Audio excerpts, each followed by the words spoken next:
My name is Charlotte. I'm a 35-year-old housewife. My husband, Thomas, is the same age, and we've been married for 5 years.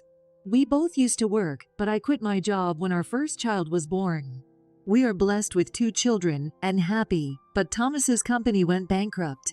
We did get unemployment benefits, but it wasn't enough to live on, so we had to dip into our savings since we got married.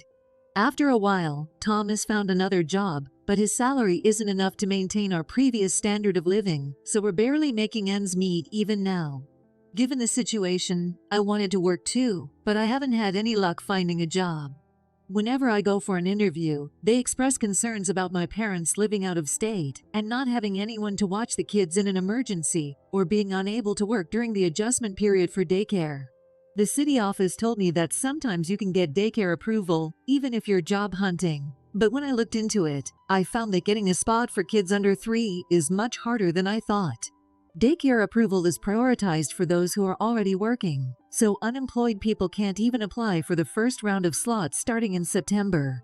By the time I could apply in the second round, the class for my daughter's age was already full. Ultimately, no spots opened up, so I couldn't get daycare approval, and that's where we are now. My older child is a boy and started kindergarten this year.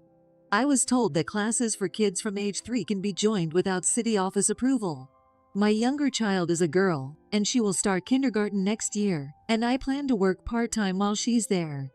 Then one day, I got a message from Thomas, who was at work, saying, "I'll stop by my family house before coming home." Thomas's father passed away early, and his sister Skylar got married and moved out. Currently, only my Mill and his other sister Liliana live there. Usually they call Thomas when they need help with something, like moving furniture for a room makeover or carrying heavy groceries from the store. I thought this call from my Mill was just another request for help with something. But Thomas, who usually comes home by 8 p.m. when he stops by his parents' house, didn't come home that day. "Daddy's late. He promised to take a bath with me today." "Yeah, Henry. How about you, me, and Maddie take a bath together first?" So, I took care of the kids by myself while waiting for Thomas to come home. Eventually, Thomas came back after the kids had gone to sleep. When I heard the front door open, I went to greet him, only to find him with his sister Skylar and his sister Liliana, both carrying large bags. "Hey Charlotte, it's been a while. Thomas, where should we put our stuff?" I was taken aback by how naturally they acted, but it was too late to send them away, so I led them to the living room. Skylar and Liliana dropped their bags and settled deeply into the sofa, watching TV and playing with their phones. I nudged Thomas and moved to another room to get an explanation. "Hey, I wasn't told Skylar and Liliana were staying over. Sorry, it was all of a sudden." "Sorry doesn't cut it. Explain properly." "It's a long story, but basically Skylar had a fight with her husband and came back, which made Mom mad. Liliana tried to mediate, but it made Mom even angrier, and she kicked both of them out. I could easily imagine the scene. Liliana is unemployed, and my Mill is always worried about it, so it must have been like adding fuel to the fire. So, this situation is because of Skylar's marital fight and a family argument? We have kids here, so please don't drag us into this. They will go back as soon as things calm down, right?"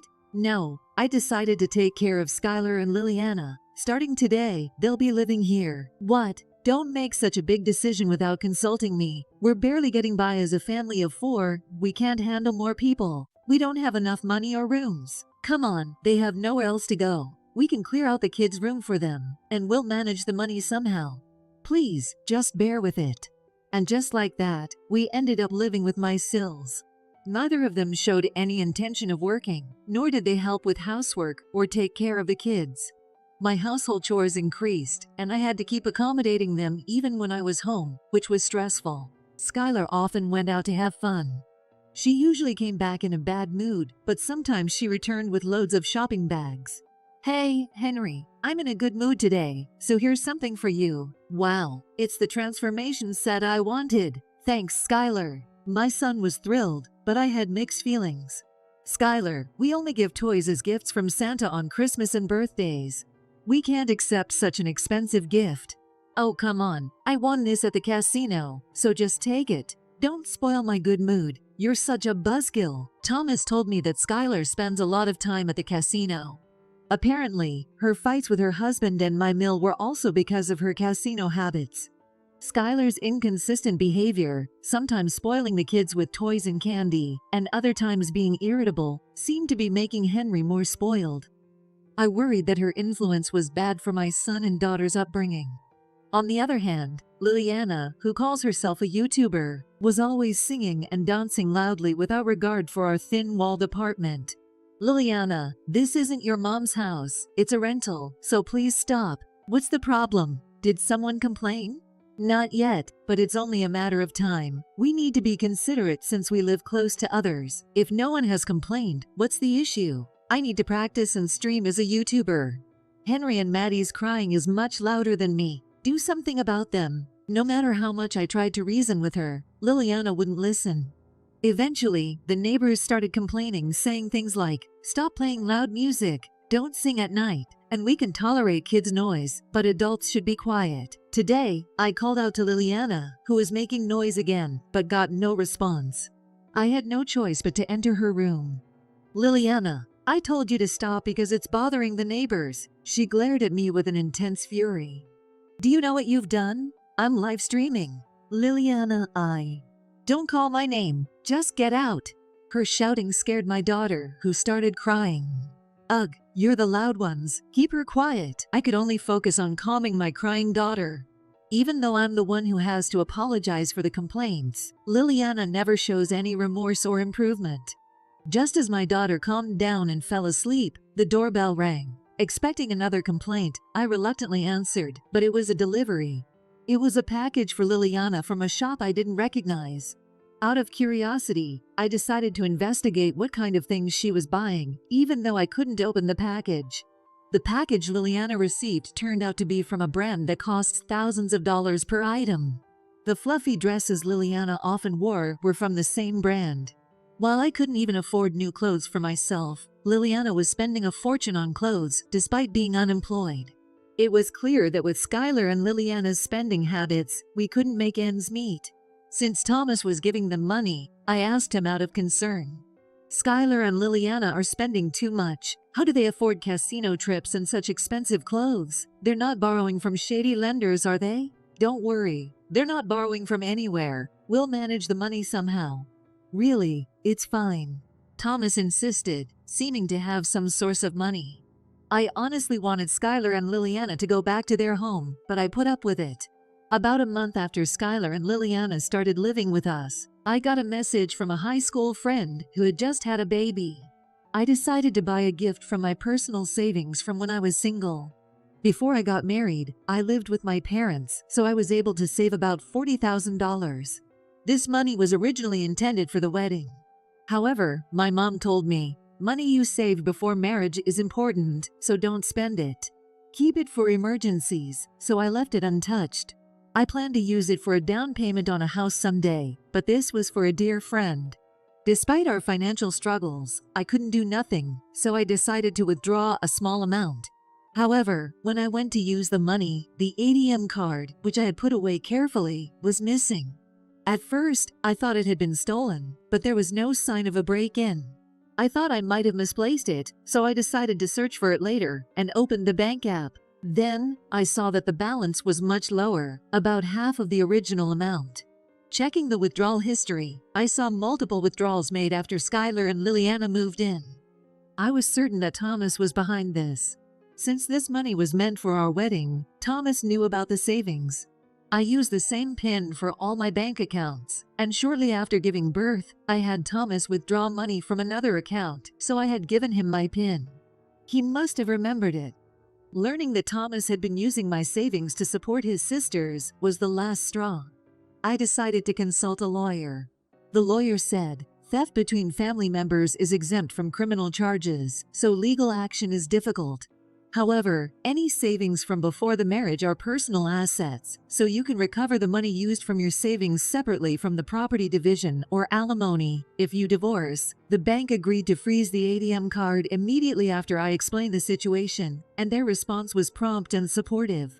I told my parents about this and expressed my firm decision to divorce Thomas. My parents were shocked by what Thomas had done, but assured me, if you divorce and come back, we'll always welcome you. Their support strengthened my resolve. Next, I called my mill. Skylar and Liliana moved in and are doing whatever they please with Thomas. Liliana's YouTuber activities are causing noise complaints from the neighbors, and it's affecting the kids. We're barely getting by financially, and Thomas has been giving them money, which I found out was taken from my personal savings from before the marriage. Hearing this, my mill sighed deeply. I thought everything was going well since I hadn't heard anything, but I can't believe it's come to this. I'm really sorry. You can kick them out right away, and I'll make sure they pay back the money. No, it's not your fault. I'll make Thomas repay the money himself. Can you please keep this quiet for a while? Understood. But can I at least tell Skylar's husband? He's been calling multiple times since they argued about her casino habit, and she moved back home. I agreed to Mill's suggestion under those circumstances. When Mill informed Skylar's husband about her whereabouts and the situation, he wanted to talk to me directly, so we scheduled a call during his break. Please accept my sincerest apologies for the trouble my wife has caused you. I don't know how to make it up to you. Skylar's husband began the call with an apology. He explained that Skylar started going to the casino with friends, and after a beginner's luck big win, she got hooked. He initially hoped she would get bored and quit, but she didn't, and eventually, she started using household money. This led to their fight, which resulted in Skylar moving back home and now using my money. He was utterly exasperated. This way, both Mill and Skylar's husband ended up supporting me. Ideally, it would have been best if my Mill and Skylar's husband could be present during the discussion, but since the ATM card had already been canceled, it was only a matter of time before Thomas realized I knew. So that night, I decided to talk to Thomas. After the kids were asleep, I approached Thomas, who was watching TV in the living room. We need to talk. What's this about all of a sudden? Is it about my sisters again? Instead of answering, I placed the bank book with my pre-marriage savings on the table. I wanted to send a gift to a friend, but my ATM card is missing. Do you know anything about it? Are you accusing me of taking it? Thomas's face showed a guilty expression, which confirmed my suspicion. Seeing this, I was sure it was Thomas's doing. I checked the balance on the app, and the money started disappearing after you brought Skylar and Liliana here.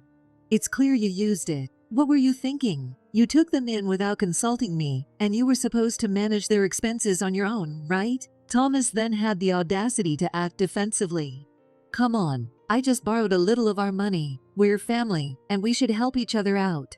I'm disappointed that you're so heartless. If you go against me, I'll divorce you. That's exactly what I was waiting for.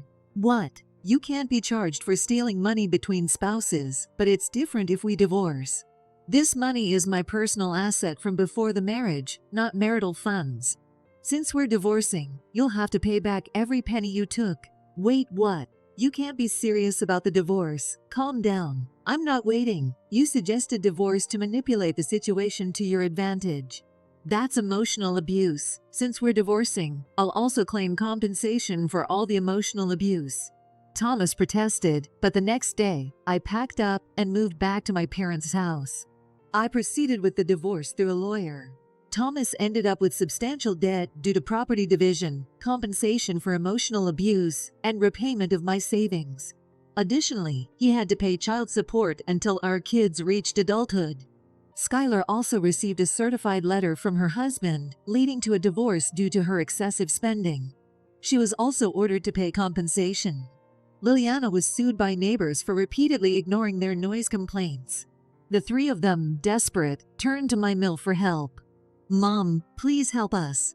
How dare you come back here? You're disgraceful. I'm cutting ties with all of you from today. Never show your faces to me again. Mom, please. Abandoned by Mill, my ex-husband and his sisters were left helpless and desolate. I moved back in with my parents, transferred Henry to a kindergarten near my parents' house, and started working while my mom took care of my daughter. After settling into my new job, my ex-husband and his sisters came to my parents' house begging for money and a place to stay. Rather than coming together, the three of them came separately every 2 or 3 days. I avoided meeting them and spoke to them only through the intercom. Each of them asked, "Please don't tell the others and Mom about this." Concerned about potential trouble, I recorded the intercom conversations and filmed them with my phone. Then I compiled the video files and sent them to their mother, my ex-mill. I included a note with the video files saying, "They are still doing things like this, so please handle it." I received an apology from my ex-mill, along with a message saying, "I'll take care of it from here." Given her anger, I'm sure she didn't go easy on them. It also became clear that the three of them had been betraying each other, leading to their downfall. What happened to them afterward is up to your imagination. As for me, although there are times when the kids feel a bit lonely, our lives have become more comfortable and I can afford to buy things for myself. I feel like I've come back to life. The kids were more emotionally stable compared to when we lived with my ex-husband and his sisters, and I believe divorcing was the right decision. I cherish our peaceful life now.